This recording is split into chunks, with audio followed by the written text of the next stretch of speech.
Wonderful. Thank you very much. This is the Truth Breakfast Show. For the past 4 days, we've been running a series of programs concentrating on the FA election this weekend in Buchanan. We've talked to aspirants for the first vice president position, the second vice president position. Just a few minutes ago, we had some executive committee members here who are aspiring for representation at the level of the National Executive Committee of the FA. So this morning, we are concluding our week's presentation with the man who has been mandated for the last 4 years to lead Liberian football management, Mr. Musa Bility. He's going to talk about the last 4 years, the challenges associated with football development in the country, and of course, he's going to interact with you out there. Good morning, Mr. Bility, and welcome to the True Breakfast Show. Good morning, gentlemen. Thank you. How do you feel this morning being here on the True Breakfast Show?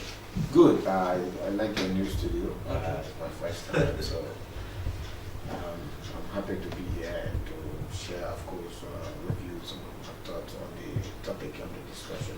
Wonderful. Thank you. We'll give you the next few minutes to talk about the last 4 years. What were the challenges, the issues, and that bogged down football, that promoted football? Well, 4 years seems to be a lot, but yet it's gone so soon. I'm happy where I've actually put football today. We came here to an institution that did not exist. We had no football institution. We are nowhere to be as a football organization. We had almost a non-existent league. We had a league that was not transparent, a league that was not competitive, a league that was that the clubs had lost confidence in, that the public has seen no reason to be a part of. We set out to change those. 4 years on, we're happy that we have a league that every club, even clubs who before we never dreamed of being champion, became champion. Okay.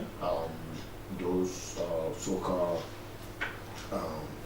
traditional clubs that people felt that were in positions where they did not deserve. We made sure that everybody was treated fairly and the stronger teams survived. We trained down from almost 70 clubs in the country. Today we have 103. We scrapped the... Oh, is that positive? Very positive. Reducing the number of clubs instead of increasing them? Economics. When you supply a lot of money in the market, then you have too many money chasing too few goods. Okay. Then the value of money goes down. We had too few players being chased by too many clubs. So there was no competition. The players, some clubs could not even afford to register the full amount of players required. You need about 30 players. Some clubs could not even have 20 because players, and then today you tell them, I'm not playing for you, there's a club willing to take you. Today, even a player has to compete to be in one of our leagues. Okay. We thought that the first thing to do was to make sure that we remove the burden of the cost of the league from the club because they had already sufficient burden. So we removed that. We set up a 4-year program. We said within these 4 years, it will be the LFA that will give out money to the clubs. No money comes to club, So 4 years, we successfully closed that now at the close of this league. But we ran football in this country for 4 years without taking a down for any club. And we give out to club in total in excess of 500,000 within the 4 years period that we were here. We ran football. We're happy for that. We finally got a football institution that we're running. We finally managed to have a football development plan that we just launched on Saturday. And of course, we culminated our tenure with the most important thing to finally start a football academy. Football academy, that was much better weekend. The Georgia Football Training Center in Kellisburg. Okay. So that sums our achievement, that sums our administration's effort. Yeah, Jana, did you attain a proposed objective? Yes. Because from the beginning you had certain things you wanted to do. Did you do Yes. everything? Yes. Okay.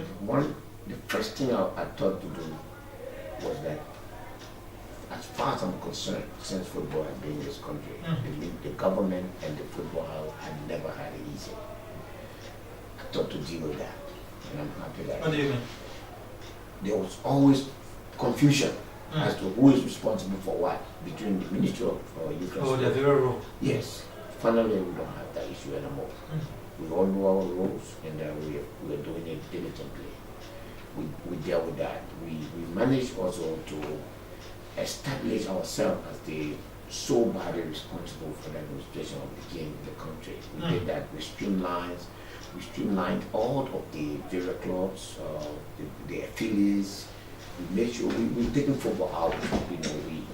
Now you have first division game going as far as Ganta, Buchanan, outside of the city. We also have, for the first time in the history of this country, a regional playoff where we made sure every club from across this country, where we had lead, all right, they play off, we did a playoff before you qualify. So we took out the undue advantage that Montserrat, for instance, had, and then we made sure that every country decentralized. Yes, we made sure every country was to get fairly. We've done so much, but yet we have so much more to do. Okay, well, what constitutes your biggest challenge over the last 4 years? Our support from government. Okay. Support from government, the lack of it. People don't understand what support for football means. People think that when government gives money to the national team, it's support. No, that's not what we want. We want the government to give money to the Ministry of Youth and Sport, so that through the Ministry of Youth and Sport, the Liberal Football Association can establish football institution, infrastructures. I believe that the second term agenda of this government was to focus on young people. Football accounts for over 200 to 300,000 young people, but we do not have a program for them. We did not consider them in everything that we do. The child that is selling water on the street, we give him a football fee and give him a football to play. Trust me, he will go to play football. And if you tell him through this football, you can get education. If you tell him through this football, you can get it tomorrow. He will choose that. He doesn't have to be on the street. Okay, so that was the biggest challenge. Yeah. But you agree with me that we've not done well internationally when it comes to the national team? Because What would you contribute towards that? you cannot, get a mountain out of a molehill. You go and see a hole that rat can go in, and you expect to dig it and get a lion out of the way. The other people who are where they are. But you saw the position to fix that, though. No, I can tell you, a state will not be able to fix it as long as the government. International representation? No, international representation, we're doing it because we must do it. But we're not prepared. We not put sufficient money in our look. If you do not have a local league, if you do not have a local program where you have third, fourth division league, where every year, you know what I'm talking about, during those years, every continent, there must be 2-3 superstars that will come out, and then the next thing you go, if one of the big clubs got there, the next thing you go, they are on the national. Well, how come we represented after the war? We're in international league. We went to Bamako, went to South Africa. We didn't have anything. Those were. Was there an exception? No, they were not exception. Those were the work of other people before them. You remember? Oh, okay. For 20 years, during the entire George Weah era, even the guy who used to take the jersey used to come from abroad. All this or noise about the George Weah 11, not a single player of that team was ever taken from Liberia. Those were players that were product of pre-war time. Yeah, in the Doe era. For President Doe from 1980 to 1990, the money, the attention, the effort that he put in is what we benefited from as a country during the 90s and then up to 2000 and 2010. That's the time when those people left the scene. We are not invested in the future. We are not invested in the future, so we didn't have a future. And up to now, we don't have a future. So what are we doing about that? Well, this is the agenda that we are taking out. The government told us that they cannot give us anything until we have an agenda. We have a program. So How is that called? The National Football? the football development program, the agenda. So we've given it to the government. We presented it to the vice president, the minister, and then the vice president on Saturday. We're pleased that we have lawmakers. And then I think right now we do have the support of the government, so we look to see whether that support is actual. How many years agenda? It's a 5 years agenda. How much? It's $25 million. 5 years, 5 million per year. Yeah, and Jackie, 70% of this money is for infrastructure. Is to go across the country, build football training center, go to Lofa County, Bond County, Nimba County, Musa, go to the Southeast, Maryland, all these places, and build somewhere where after school the kids can come and play and train. We'll post people there to train them, and then we begin to collect them. You got to, you see, under our law, the Constitution, they say it is the obligation of the government to provide conditions under which every citizen can actualize their potential. That is the constitutional responsibility of government. We have to provide opportunity for those young people. You see what we did? When Jordan put money in the game, you see, John, we produce something that the whole of Africa has not been able to replace. So, Bility, you've spoken about this football academy you've launched recently, and what's the estimate cost of this project, and who's funding this project? It has 5 phases. The first phase is 500,000, and that is 100. Yes, okay. That is 100% paid for by FIFA. It has already been. The contractor has signed a contract with the first phase, and that will be completed between December and January, and we will begin to use the facility. Now the second phase include every year. So FIFA has its goal project. You can have as many goal projects as you want. The conditions are you must finish the other one before you go on to the other one. As I speak to you, we've qualified for 3 projects. Number 1 is the technical center. The second project, which is called performance project, that is what FIFA gives you if they realize that you have performed as an association.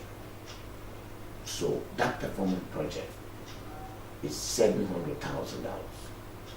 We're going to build for the first time again in Nigeria the football house. We're going to have an office, a multi-purpose office that will allow us to finally have a home for football in this country. That comes in June. It will take up this year. Okay. And then another one that comes in June is another project they call the Incoming Generation Project, which we have qualified for. That gives us $500,000 to build something that we call the Football Commercial Center, where we have conference hall, we have guest house, the places where people can use, and the FA will generate money for its upkeep. So we work hard for all of these things. And this is different from that of the 5-year plan you talk about? Yes, different. Yes. These are the work that we've done with FIFA. These are things that we've done with FIFA. But I know for sure you have a very good relations, or as we know, with FIFA, CAF, was suspended. Well, how come all of these come into Liberia? There's no substitute for principle. If you stand for principle, people respect you. But in Liberia, because people interpret things the way they want to. I was not involved with CAF. I was fighting with CAF. When you're fighting with people, you're fighting for your principle.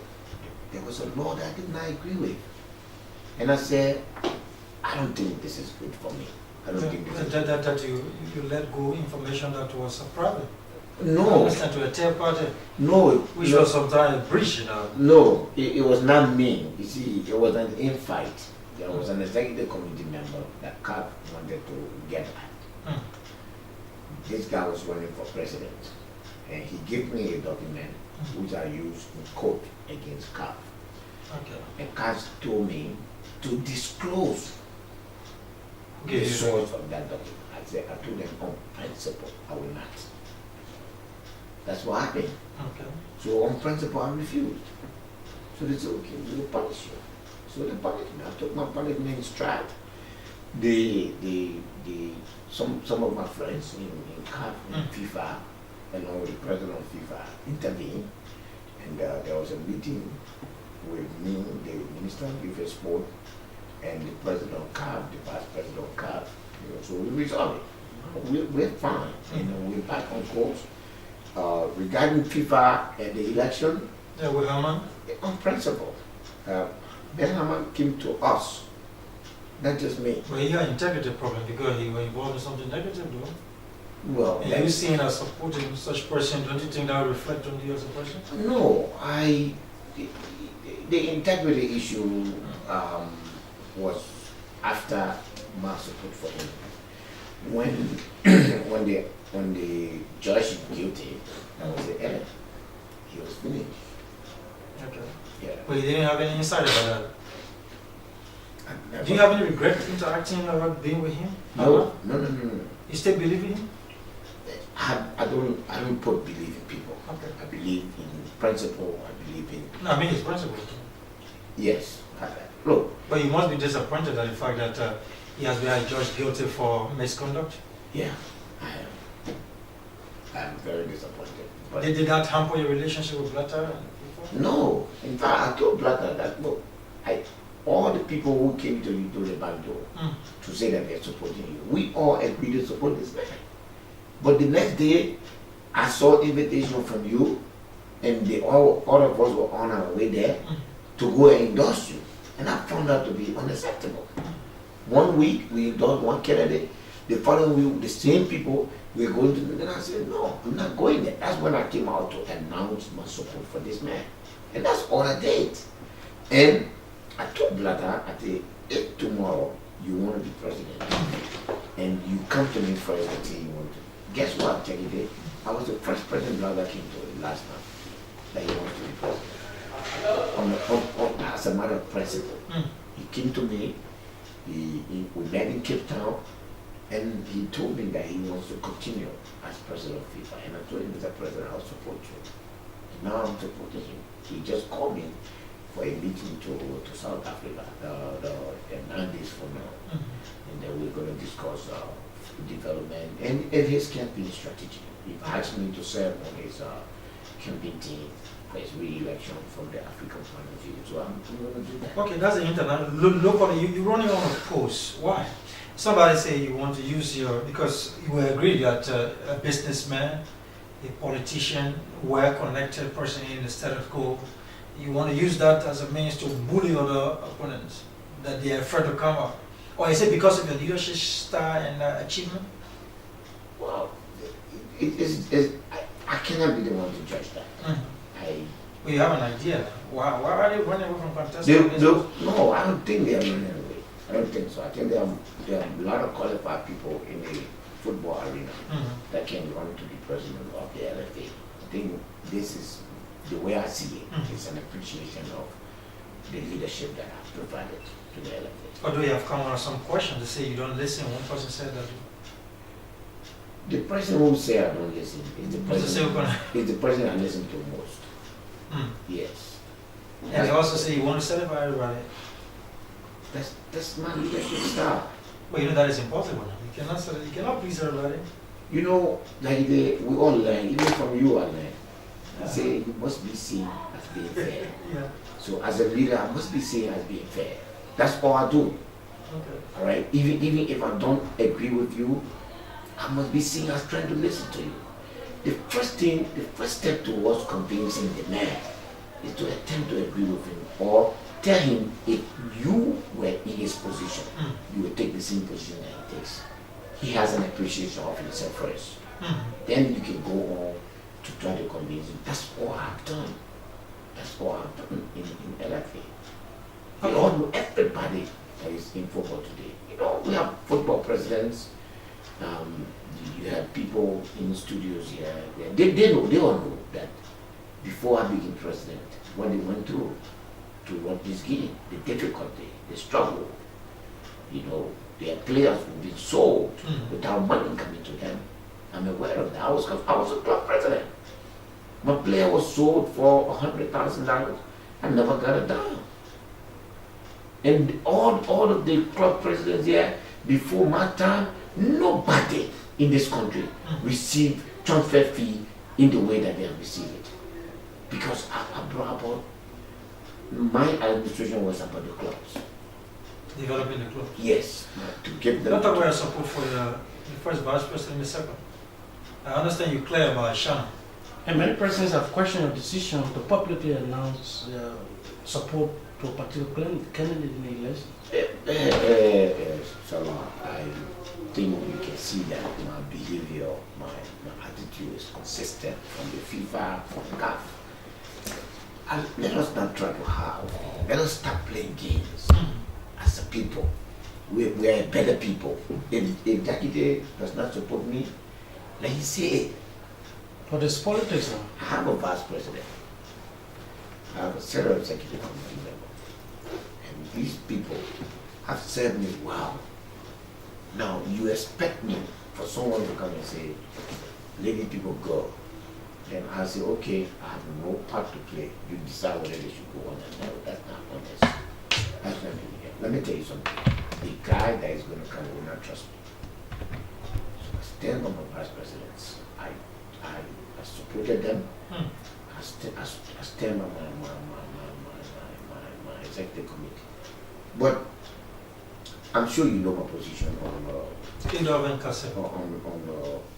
Musa Shannon. So no, that's clear. Yeah. The one that remained halfway is between Edov and Kasser. On the issue of Honorable Lawrence and Mr. Kesser, I publicly supported Edov. When the election started, I called it as a friend because remember, Edov and I are friends. I said, Edov, we are about to go into an election. I need a commitment from you. I need a commitment from you that this executive committee, that no party will go against their friend. We all must stick together, no matter what. If we're going to leave, we must leave together. Edov told me yes. On that basis, I supported Edov and all the other guys. 2 days ago, Edov goes to publicly pronounce his support for Sekou Kone, whom I have said that I will not support. Said very clearly. Edov was here yesterday, I believe, voicing his support for Sekou. By virtue of that, he's lost support. So you withdrew your support? Yeah, but That's automatic. I spoke to Musa Shannon. I spoke to my executive committee members. We had a meeting with Kessel, and as a result of the meeting, I am at this point in time withdrawing my support for Edov Lawrence In favor of? and giving my full and unconditional support to Mr. Kessel. Do you know Kaseko well? Yes, I know him. But you not have you worked with him at the level of the FA? Yeah. To the extent that you did with Mr. Lawrence? No, I didn't know. But in this life that we are living, if the condition for human relationship is that you must know the person first, you will not build some. Because every relationship has its beginning. It must start. It must start. But I cannot allow Edov to stand in the public, go against what he and I both stubborn and committed to, and then he thinks that he's going to get away with that. So I think this is their way of telling me that he no longer wants to be vice president. Okay, very clear. That is very unambiguous. You have 25-year plans. Yeah, hope everyone of us will be around to see the end of that. Well, in 3 years, what do you expect from Nigerian football? I expect to Let's say have, 4 years, because that's the thing you see. I expect to have a full functional football organization that has all of the infrastructure that are required to continuously develop the growth and development of the young people, the young talent. That's a little bit bulky, specific. All right. I'm building one technical center in Carisburg. At the end of the 4 year, I want to have 4 of them so that I can have all the 4 zones of the country covered. That is my plan. That is this term as LFA president. My emphasis would be the development of the young talent and the development of football infrastructure. Infrastructures that countries can depend on. And maybe we can work with the Ministry of Youth and Sport and push the government of Liberia and decentralize the country need so that each of the countries that receive or the country need, alongside with it, we can build a technical center. So each country will benefit as we go along. So the agenda we have is cooperation with the government through the Ministry of Youth and Sport to develop the football infrastructure, because I have learned from my experience, when we don't have infrastructure, there's not going to be anything. Wonderful. How are you managing with former footballers, former sports officials? I'm doing very well with them. The president that I succeeded is working very hard with us. In fact, she's traveling today to represent Liberia in one football match that is going on in the continent. She was with me yesterday. She's the chairperson for our disciplinary committee. She has, from the day she left up here up to today, she has worked with the NFA. The president before her, Mr. Snow, you know how we're working, you know the differences of our relationship, you know how much support I've gotten from Snow, and I continue to get from him. Those before then, Mr. William Knuckle, he's always advised me when I told him becoming president of LFA. He's the first person that I went to talk to.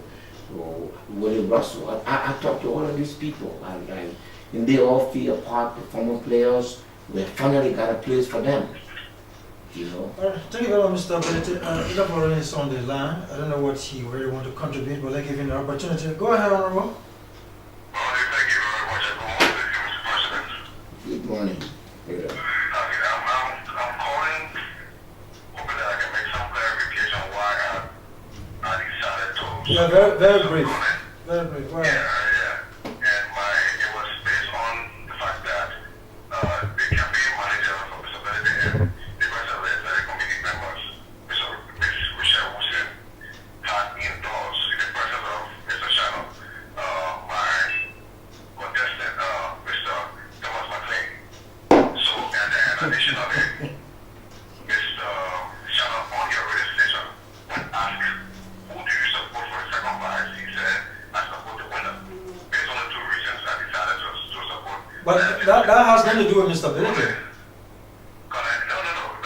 Because I just heard that, I just heard that the Senate committee decided to support Mr. Thomas McLean because I outrightly support Mr. Sekuka. So, You know, the relationship is between you and Mr. Bility. He's supporting, they expect you to support his candidates.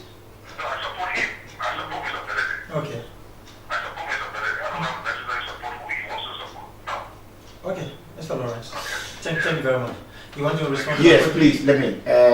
Adolf knows that I have operated with him on principle that he did. I sat with him and I obtained. So there was an initial agreement? Yes. And if he had problem, the least that he could have done was to inform me that based on this, I'm withdrawing my support. But you know, I informed Peter yesterday. I sent him a text. I said, your decision, your move that you made will be counterproductive for you today and tomorrow. So I put him on notice that I was going to do. You see, that's what friendship can do. If you sit with me inside and agree with me for us to do something, if you want to back up, which is your right to do, the only thing that you need to do is to let me know. But if he thinks that he can go, so look, I repeat, I have withdrawn my support from Ada. I currently, as of today, I'm going to begin to campaign for Kesser, and I think I will give him sufficient And support what if for it him. goes another way? It will not go Support it. anyway. No, I mean, anything can happen. And that, well, this one, that will happen. Brother, you see, the problem with football is that we're not coming from Mars. All right? I'm the president of LFA. All right? I know my stakeholder. They already know that they have another 4 years to go with me. The fact that they support me, they must support, because the people say, we want you to do what you continue to do. Or I'm going back to them to tell them, I did this thing because of the people that are working with me. If you want me to continue to do these things, then you must support the things that I support. The math is very simple. Because without that, if you bring people on the executive committee, clearly what they are bringing is not acceptable to me. I'm telling you. The people who want to be executive committee member, they know that. The way they don't want to run here and say who to come on, and then my two vice presidents, look at my vice president publicly going against the person that I say I'm going to. What is the meaning of a vice? What is the meaning of a vice? Second. Exactly. How do you intend to ensure security in Buchanan come this weekend amidst threats? What threat? What threat? That man can handle himself. He's not going to Congress. He's not going to Congress. You know, the Liberal Football Association is not the government of Liberia. It is this government that people can talk rubbish and just walk on the street. We don't take it lightly. The CAF didn't take anything from me lightly. FIFA didn't take anything from me lightly. I'm not going to take it for anybody. You threaten us, you talk about bloodbath, you're not going nowhere. He's not going nowhere. The disciplinary committee has had their hearing. They are still investigating him. I mean, the ethics committee, and they've asked us to ask for his replacement while he's going under investigation. We've done that properly. Okay. He's not going nowhere. And if he goes to that hall, he will not enter. If he wants to enter, he will end up somewhere else. He will the law will be there. He will be arrested and taken to the law. Thank you. As we call this a point, do you have anything final to add? Yes, I just want to make a final plea to stakeholders. You have endorsed me. I have my executive committee. I've asked you, since you have asked me to come along, I've asked you to please bring them along. The things that you thank me for are not putting up any candidate against me. They are the ones who made me to do those things. They are the unsung heroes. I want you to please endorse them. I want you to vote for them. Overwhelmingly. The election on Saturday is an indication to me whether you really, really mean what you have done to me by telling me to continue. To continue to succeed or to continue to fail. That's the message you are going to send to me if you do not vote. My vice presidents, now I have added a new person. I've added Mr. Keseko to Mr. Musa's channel because Mr. Lawrence has decided to go his own way. And I ask you, please do not vote for confusion. Please do not vote for misunderstanding and acrimony. Football has had its time. And now it's time for development, it's time for growth, it's time to move on.